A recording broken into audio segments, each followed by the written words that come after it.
What's going on, people? Good late afternoon. We've had another day of Seattle Seahawks training camp. It just wrapped up like 15, 20 minutes ago, it sounds like.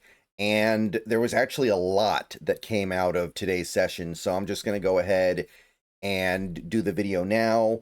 If any other stuff leaks out over the next hour or two that I don't touch on, then so be it. Maybe I'll make a separate video if we get some big bombshell, but more than likely, this will provide a pretty conclusive roundup of what happened today at camp. So please click the thumbs up button on this video, subscribe if you're new, click the bell for notifications, become a channel member for $2 a month. Those are the best ways to support the channel. Let's talk about day number 9 of Seattle Seahawks training camp. Large variety of things, most of them positive, but there are some I'd call them alarm bells being sounded around a couple of things. So let's go ahead and get into it here. First, we got some good news. Ernest Jones was back at practice today. So whatever was keeping him away, not injury related. So it's not like we were ever concerned, but he's back now. And he's obviously a big part of what we're doing this year. So certainly good to see. So if you were wondering about Ernest Jones, we're good there. Charles Cross was also there. You can see him right here in this picture. He's got his hand wrapped.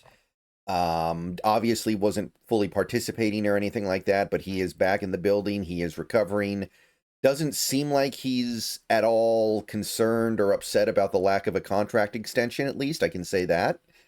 Now, maybe, again, I've theorized this before, maybe he's the one who doesn't want to be extended yet because he thinks he'll get more next year, and he's probably right. Regardless, doesn't seem like there's anything going on here in terms of him signaling that he's unhappy with anything. But he was back in the building, and it seems like we're on track to have him in plenty of time for the regular season. Ken Walker was not dressed today. He did not participate today. Again, it doesn't seem like there's anything to worry about. I saw no indication that he's injured, just that they're going to take it a little bit easier with him because, one, they're going to be asking a lot of him when the season starts, and two, he's already proven to be somewhat delicate as a player. No concern there, really, but that would be one of the new, not absence, but somebody that was practicing yesterday who was not practicing today. All right, so we got some more play-by-play from Curtis Allen here. Curtis is doing great work. He's the only guy I know of who actually goes bang, bang, bang with all the plays, or at least all the ones that he's following, all the ones that he sees. So he outlines some of the things that he notices, and this is stuff that the other beat reporters, great work they're doing, don't necessarily get. So he outlines a number 1 versus number 1 sequence from training camp today. Quick pass to Cup, run by Charbonnet to the right with a great Barner block. Beauty in route to Cup that they schemed against Tyrese Knight. They run it to the left with Charbonnet. Again, Walker's out, so they're running stuff with Charbonnet. And then Witherspoon got an end zone interception on Darnold. And the end zone interception by Witherspoon was considered by most to be the play of the day. So you can see the good sequence here, the pretty strong segment of offense getting down the field. And then Witherspoon makes the play in the end zone. Greg Bell describes it in detail here. Witherspoon one-on-one with MVS in a back shoulder throw in the end zone. 21, or who is Witherspoon, of course, chest to chest with Scantling, turns in the perfect time, leaps, and intercepts Darnold. So I haven't seen any tape of the play. I don't know if there is tape of the play. I'd assume I would have seen it by now if there was, honestly, but pretty spectacular play where a knockaway would have been impressive enough. Like just knocking the play away, just preventing the touchdown would have been one thing, but he actually makes the pick. So we've seen some pretty stellar interceptions from some of these defensive players lately. Again, I choose to be on the more glass half full side of that particular exchange, where you have your quarterbacks throwing picks, but you also have your defensive backs making great plays to get those picks. I can live with that, especially if it means Witherspoon starts taking the ball away a little bit more when the season starts, because that's been kind of the one thing that's been missing from his resume. Witherspoon has been great, but he's got one career interception. It's time to start stacking some. Maybe not too many because it'll get him paid too much, but I'll pay him if he makes a lot of interceptions on top of everything else he's doing. The offensive line with the ones today, of course, crosses out. We had Jones, so Josh Jones maintains that kind of pole position for backup left tackle. Zabel, expected. Oluwatimi, more or less expected. Bradford, and then Lucas. And hold that thought on the Bradford part of it. This is pretty much as you would expect, maybe, except for Bradford. I would say that everything here is kind of boilerplate, but hold that thought on Bradford for a little bit later in this video, because we got more to talk about there. Curtis Allen talks about the next series a little bit.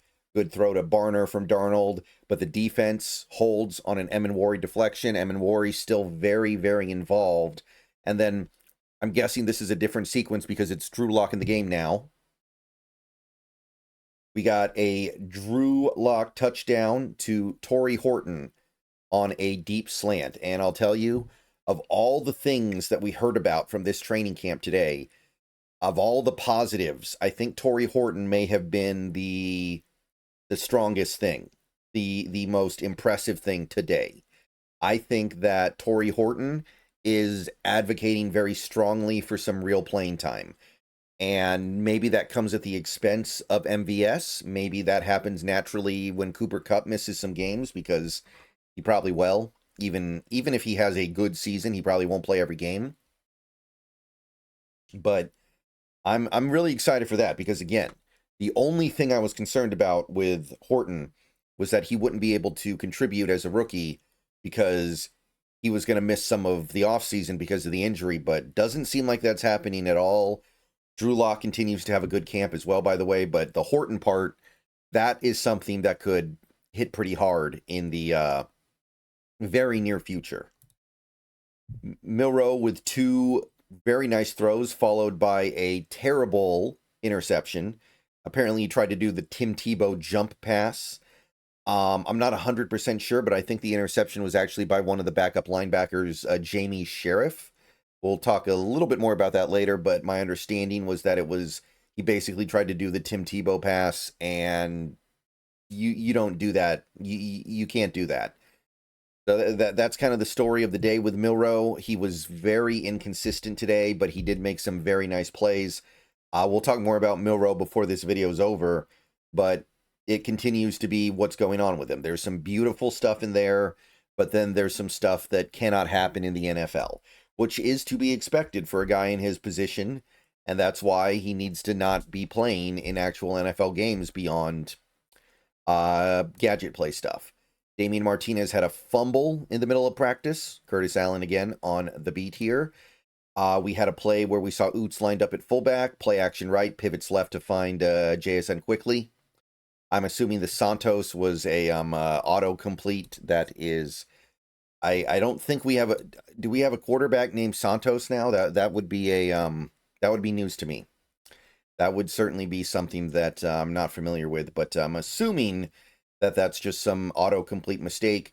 But I guess the thing that is going on here would be that Robbie Oots, part of this offense, significant happenings going on with him, which some people are going to be very excited about. I'm interested to see it for sure, because fullbacks, you don't see them a lot in the NFL right now. And near the end of the day, we got a couple of really nice Jalen Milroe plays. First was a long touchdown to Tyrone Broden. And I'm rooting for Broden. I'm going to say that right now. The guy is a physical freak. I want to have that guy around, even if he probably doesn't have the hands to really make it in the NFL, and possibly not the route running either.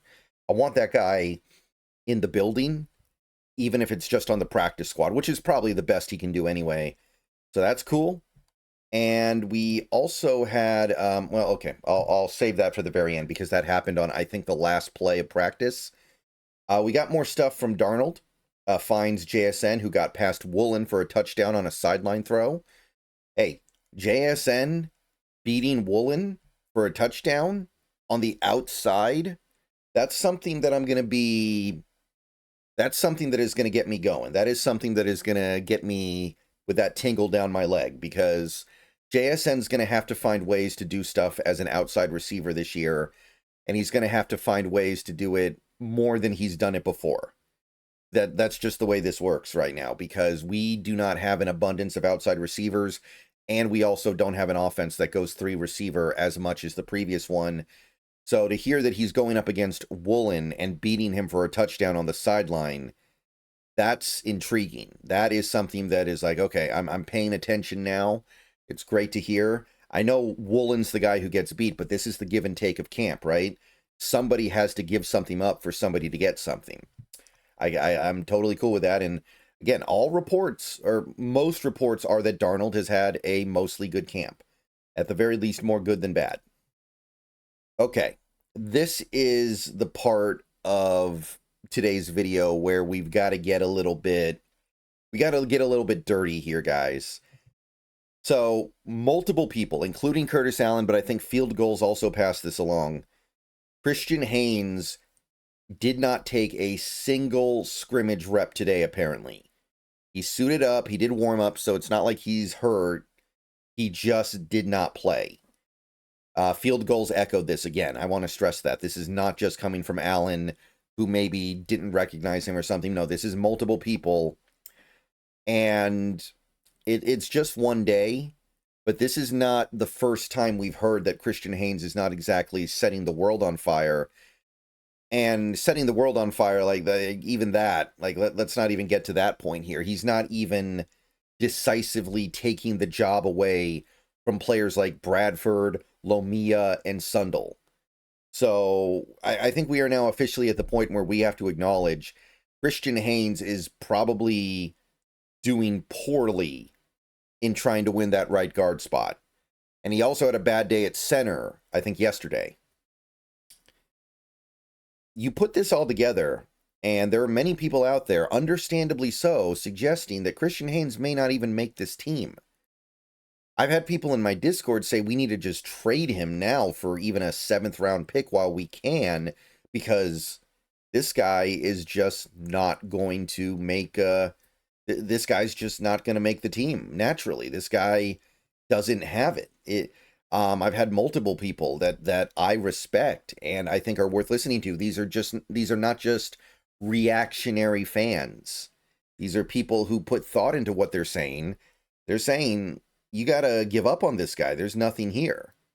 And I'm shocked, because what I saw in college was a player that was clearly going to be at least playable.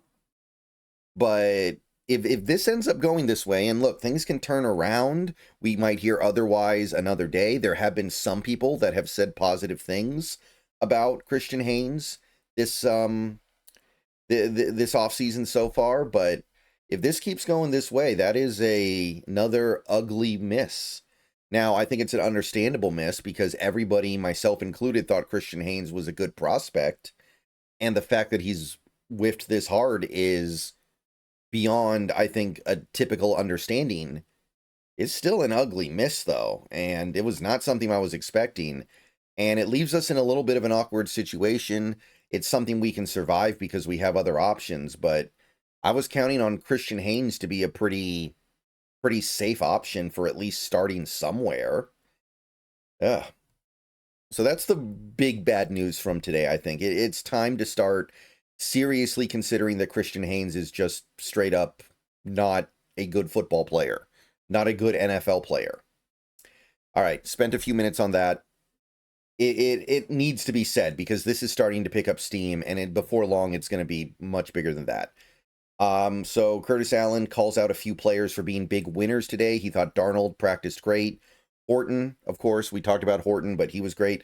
Also thought Cooper Kupp had a very nice day today. Lot sitting on his shoulders, so good to hear.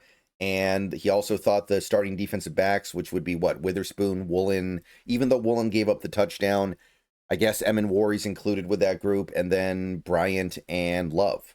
I didn't hear much individually about Bryant and Love necessarily, but according to Curtis Allen, they're locking down. I am hearing generalized reports that the receivers are struggling to get open, which, I mean, it makes sense on 2 levels, right? We got a very special group of DBs. We also don't have the greatest receivers in the world, so you would kind of expect that, but it's still it's still educational to hear that stuff. Here's more on Torrey Horton from Crabtree. Several catches, including a tough grab on a crossing route over the middle from Drew Lock. And I think this was, Greg Bell. He pointed out that Torrey Horton even got to play a little bit with the first team offense, and he caught everything thrown to him. So it looks like the coaches believe in him. It looks like the team believes in him, and he's earning playing time right now. I don't know exactly how he gets it, but he's going to get it one way or the other, and I'm excited for this one. This is one of those rookies that I think could surprise us and have a really nice year when people aren't necessarily expecting it.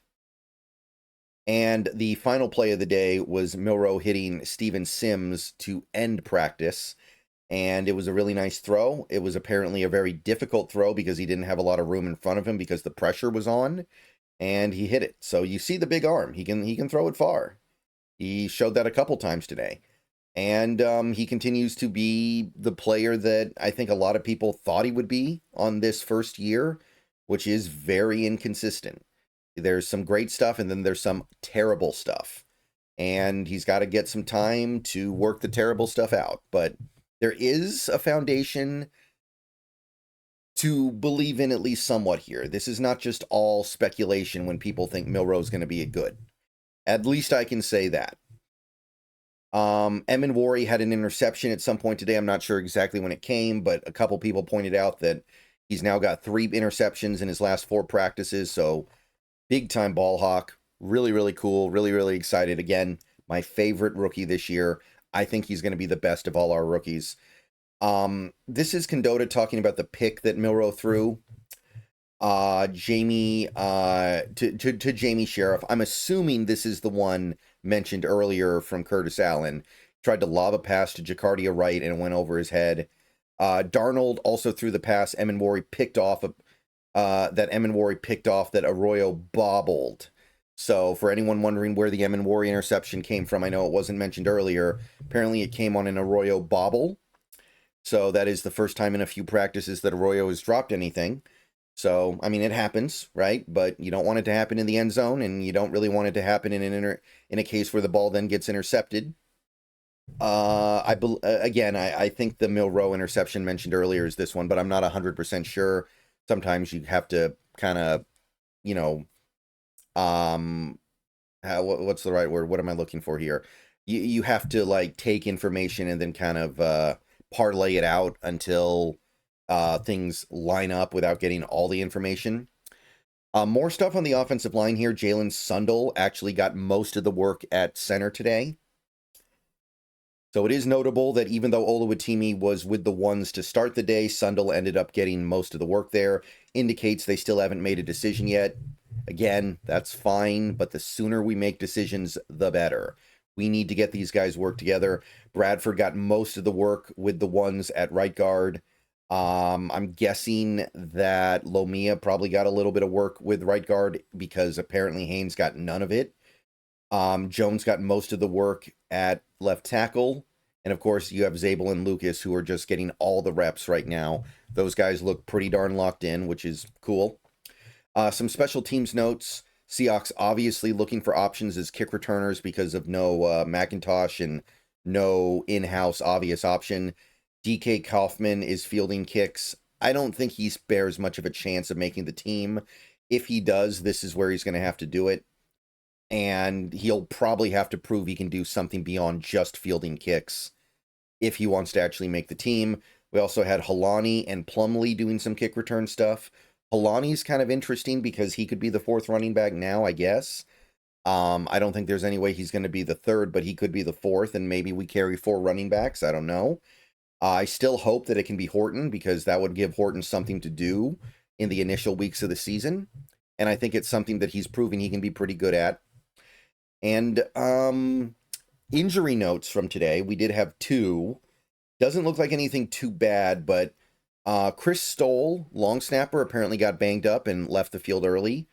That would be a big loss because he's our long snapper and has been for a few seasons now, and we only have one. And bringing in another one is always kind of complicated because the familiarity with the exchange on special teams isn't going to be there. hoping that's fine. And then you got Montori Foster Jr., who also got dinged up. Obviously, that one's a little bit less impactful potentially, but Chris Stoll, definitely waiting for an update there. As of right now, that's all we really know. But very action-packed day of practice for the Seattle Seahawks. That's what I've heard for the moment. And mostly it's good news. Mostly it's good stuff. That Christian Haynes thing, though, that one looms a little bit, because if it's not Christian Haynes, there isn't exactly a great option at right guard. And this is it would be very disappointing if we start the season getting through the first 2 games or 3 games and right guard is a big liability. Okay, long enough video already. I'm out of here. Let me know what you guys think. Go Hawks.